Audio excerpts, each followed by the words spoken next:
What is up, woke family? It's your boy Woke Bucks, and I'm back again with another live stream. So I don't know if y'all peeped the person to my right, to my right. That's who we call as Dr. Umar, right?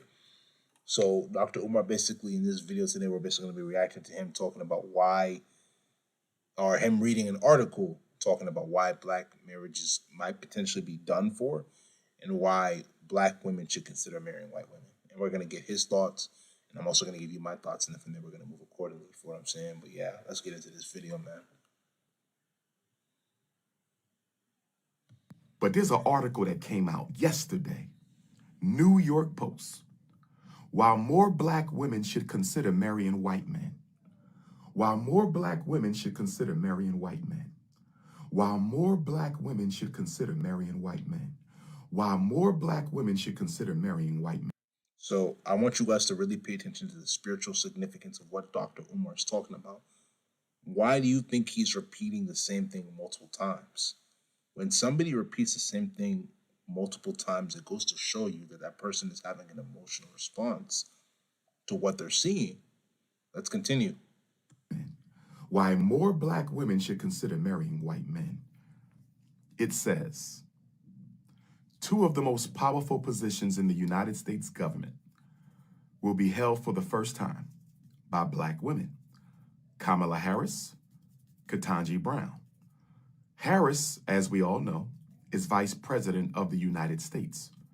Brown Jackson could soon be a Supreme Court Justice. Both Harris and Brown Jackson also share a personal attribute that is equally noteworthy. Each of them has a white husband. This fact is significant. The effects of racism have left well-educated black women with a paucity of black male partners. According to the Brookings Institute data, black men are less likely than black women to have completed high school. Black men are less likely. That might be a true statistic, but this is the question you have to ask yourself. Is school meant for everybody? Does everybody have to go to school? Now, some people might say, yeah, you got to complete high school. Not really. This is my thing. If you're going to choose to not complete high school, you need to have a plan. Entrepreneurship in particularly, trade school in particularly. That's going to be able to make you money to be able to take care of yourself and your family. But if you're going to choose to go to graduate high school, if you're going to choose to go to the university and be able to get a higher degree, use that degree to be able to do the same things that I just mentioned. High school is not meant for everybody. So if you choose to not go to high school, just make sure that you have a plan long term. Let's continue. Than black women to have completed high school. Black men are less likely than black women to have completed high school, and 50% less likely to have attained a 4-year college degree. So we already see where this article is going, don't we, brothers? We already see where this article is going, don't we, brothers? We already see where this article. See what I'm saying? He keeps saying the same thing multiple times.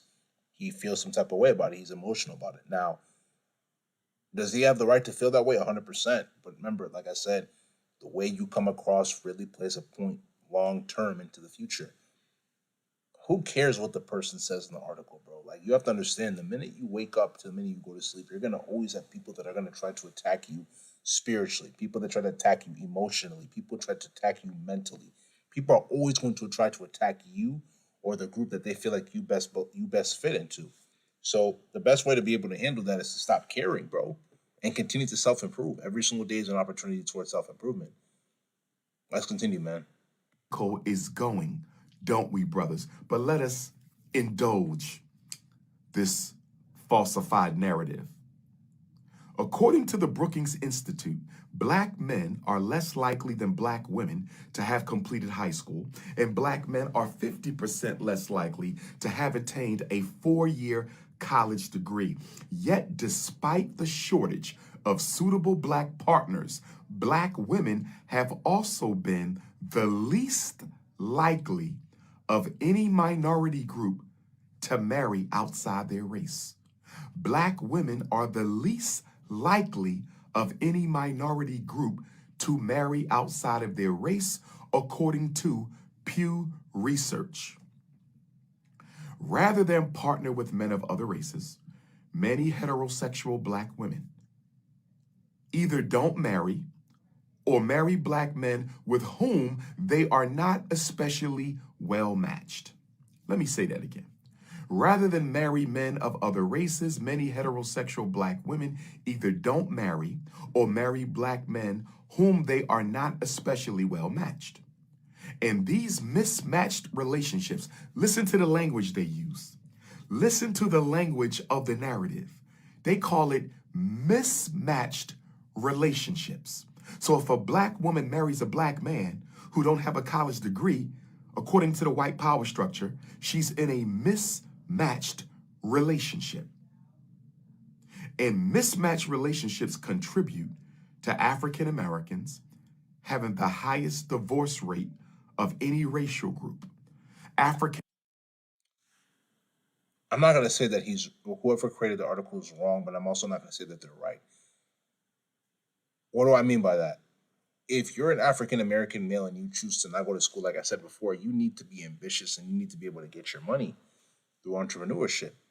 So if you didn't go to school and you didn't get a 4-year degree, but you're making $100,000 a year, 70,000, 200,000, a million, right, off of entrepreneurship, then you're fine. But if not, then there's a problem, and that's what can lead to situations like divorce. Because what is the number one reason for divorce here in the states? Money, money issues. You know what I'm saying? So he's not fully right, but he's also not somewhat wrong. It's a delicate balance between the two. But let's continue. Americans have the highest divorce rate of any racial group. In fact, the article says black women are the only demographic. Black women are the only demographic. Black women are the only demographic to have a higher divorce rate than marriage rate. Black women are the only. So the article says that black women are have a higher divorce rate than marriage rate. Is that is that true? Because according to what I know, how can African American women have a higher divorce rate when half of them are, or when not even half of them, when I think 75% of them are not even getting married? Now, does that mean that out of the 25% of the people that get married, that they might not be divorced, that probably are divorcing 100%? But the reality is that most black women here in the United States are not getting married. So how are you going to claim that they have a higher divorce rate if they're not getting married in the first place? Think about that, bro. You got to be able to see beyond the narrative that the left is pushing in order to be able to cause people to be more robotic. You know what I'm saying? You got to see past that, bro. They don't want you. They want you to be blind. Let's continue. Demographic to have a higher divorce rate than marriage rate. A bit more than a decade ago, I published a book called Is Marriage for White People? First of all, that's ridiculous. Can anybody tell me why Dr. Umar considers the title of this book ridiculous? The title of the book is Marriage for White People. Why is that ridiculous? Because African men and African women are the oldest civilization. We are the first families. We are the first communities. We created the institution of marriage. We engineered the institution of marriage. So how can you write a book called Is Marriage for White People when we were getting married before there was any white people in the world? How can you write a book called Is Marriage for White People when black people were getting married? Africans were getting married before there was any white people in the world. Let us continue. A decade ago, I published the book, Is Marriage for White People, that examined the decline in marriage across American society, especially among African Americans, and focused in particular on the predicament of black women. The book raises the possibility that black women, like Harris and Brown, would do well to open themselves to partnering with men who are not black. So the author is an advocate of black women voluntarily practicing mental illness by indulging in the snow bunny crisis. This dude literally say indulging in mental illness by indulging in this nobody crime. Okay, so this is my thing. Dr. Umar, I definitely get the fact that you don't want other races to intermingle, but at least to make it make sense to me, why would you consider it a mental illness? I'm curious because I think it's good to be able to get people different people's perspectives and see how they see the world. Let's continue. The book advocates that you, my beautiful African sister, the book advocates that you, my beautiful African sister, would voluntarily indulge in mental illness by handicapping yourself and handicapping your children and handicapping your community by victimizing yourself through the snow bunny crisis. Ladies, don't do it. Ladies, don't do it. Black women, don't you dare.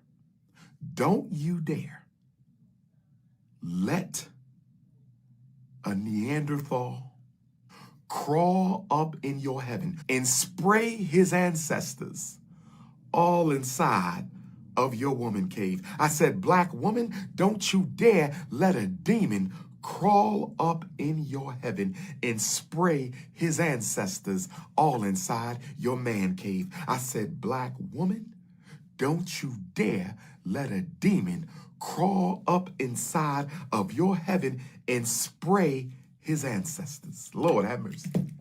Ancestors, speak to me now. Ancestors, speak to me now. Please don't let these black women let a devil crawl up in heaven. Heaven is between the legs of the African woman. I said heaven is between the legs of an African woman. All right, now, okay.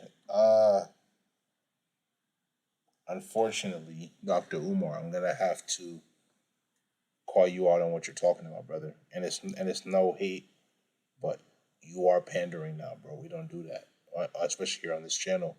We don't support that. We don't do that, brother. There's no need for you to be pandering to African women. There's no need for you to be pandering to black women. Now, if you're trying to make the point that you're trying to make, trying to say that obviously God giving men and women children is a gift from Him 100%, but for you to go off and say that heaven is between a woman's legs, like what are you saying, bro? What are you saying, my brother? Sister, don't let a devil crawl up in your heaven and spray his ancestors. Spray his ancestors all up in your woman cave. He want to spray Christopher Columbus in your woman cave. He want to spray Alexander Hamilton in your woman cave. He want to spray Son of Sam in your woman cave. He want to spray George Washington in your woman cave. He want to spray Cecil John Rhodes and Ronald Reagan. He want to spray them all up in your woman cave. Black woman, please. You are too valuable to me. Listen to me, black woman. You are too valuable to me, too valuable to African men. Real African men only date African women. I said real African men only date African women. I said real African men only date African women. Black woman, you are too valuable. If Dr. Umar is the first to let you know, black woman, you are too valuable to demean yourself, to disgrace yourself, to discredit yourself. Black woman, you are too important to let a devil crawl up in your heaven and spray his ancestors all in your woman cave. No. That is not to besmirch my mixed African brothers and sisters. I love y'all, y'all family. I love y'all, y'all family. I'm not rejecting you. I'm rejecting a behavior that seeks to eliminate the traditional black family as a means of genocide. I have no issue with my mixed race African brothers and sisters. We are family. I am not rejecting you. I am rejecting the practice of miscegenation. So, fortunately, Dr. Umar, what you're saying to an extent, and this is no disrespect towards you. Like I said, this is all love, but I have to call you out, brother. This is to an extent hypocritical because if you're saying you don't have a problem with them, then you realize that at the end of the day that they came from the situation. They were mixed to be able to be formed. You know what I'm saying? That is hypocritical, brother. That seeks to weaken the DNA of African people. Let us continue with the article. My book examines the decline in marriage across American society, especially among Black women, and focuses on the predicament of Black women. The book raises the possibility that Black women like Kamala Harris and Judge Ketanji would do well to open themselves to partnering with men who are not Black. After all, Black men appear to have no problem marrying out. This author might be a scorned Negropean female. The author of this article might be a scorned Negropean female. Yeah. So this is gonna be the end of this video. And this goes to show you, right, the message behind what Dr. Umar is saying. I mean, he had his points, and some of the things I definitely disagree with, but I think it's definitely good for a good discussion. You feel what I'm saying? If you understand, it's because you're woke. If you don't understand, you're not woke, my friend. Let's come into this video. Subscribe to the channel at WokeUbucks, WOKEEBUKS. Tap the notification bell to get all the latest videos that I post. Patreon link will be down in the description below and some social media links. So make sure you go give those a check. But without further ado, let's come into this live stream. This is WokeUbucks, and I'm out, man.